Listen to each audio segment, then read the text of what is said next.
Florent Pagny, Zazie, Mika et Pascal Obispo sur le tournage de la saison 7 de The Voice, le 13 novembre 2017, bureau 233 Franck Castel. Pascal Obispo succède à M. Pokora et rejoint Zazie, Mika et Florent Pagny dans le fauteuil de coach de The Voice. Le tournage des auditions à l'aveugle de la saison 7 a débuté ce lundi soir.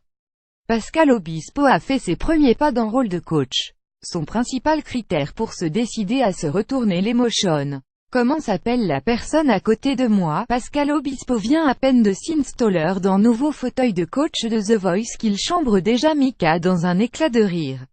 Il est le chien dans un jeu de quilles, prophétisé quelques minutes plus tôt. En coulisses, Mathieu Grelier, le directeur des programmes d'ITV Studio France qui produit le télécrochet de TF1.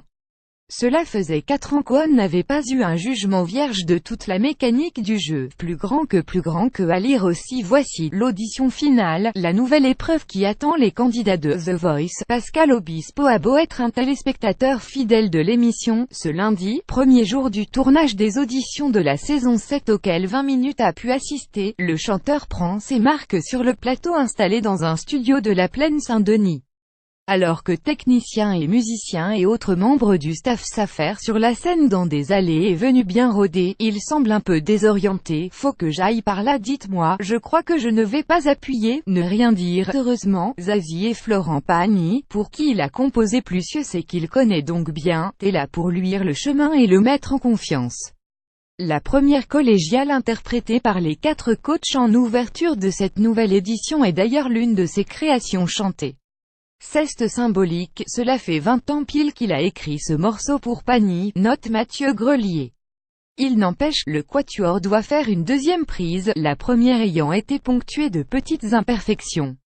Une fois la séquence dans la boîte, Pascal Obispo ne manque pas de remercier le public pour indulgence. Modeste, face à l'indéboulonnable Nikos Aliagas, le nouveau coach se confie, en plaisantant, je stresse. Les concerts, c'est pas la même chose, on arrive face au public, c'est facile. Là, je crois que je ne vais pas appuyer sur le buzzer, ne rien dire.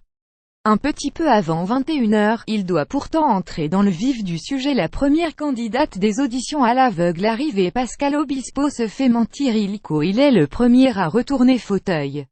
Je n'ai pas pu m'empêcher de taper, commande-t-il ensuite, avant de se reprendre, de buzzer. Oui, The Voice, c'est aussi tout un vocabulaire à maîtriser.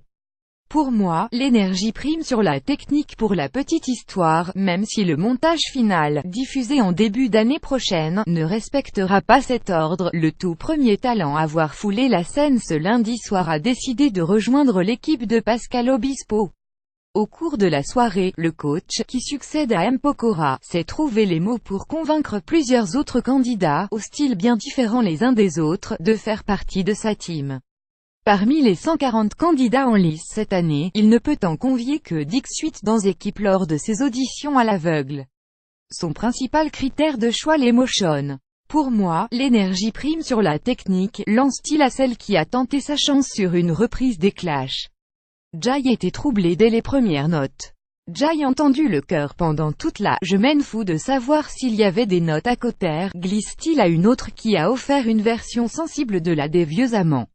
Ou encore, devant un artiste venu de Nouvelle-Calédonie pour présenter un morceau traditionnel, il s'emballe, quand j'entends quelque chose de pur et de beau, il est ni grec à pas à analyser. Il y en a un qui a des cheveux et l'autre un peu moins, alors que les candidats se succèdent. Pascal Obispo semble de plus en plus à l'aise.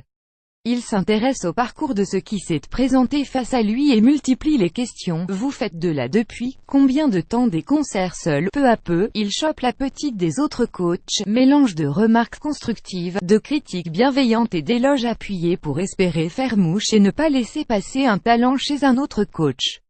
Parfois, il tente l'autodérision. Vous avez le choix entre Florent Pagny ou moi, il y en a un qui a des cheveux et l'autre, un peu moins, là où il a des efforts à faire, c'est dans la maîtrise de ce petit tic qui le pousse à porter sa main à sa bouche, ce qui l'amène à tapoter dans micro. Les ingénieurs du semblent en avoir des sueurs froides. Manquerait plus qu'on n'entende plus sa voix à lui. Le tournage ne fait que commencer, il a encore plusieurs heures à mettre à profit pour trouver la position la plus confortable dans un posant fauteuil rouge.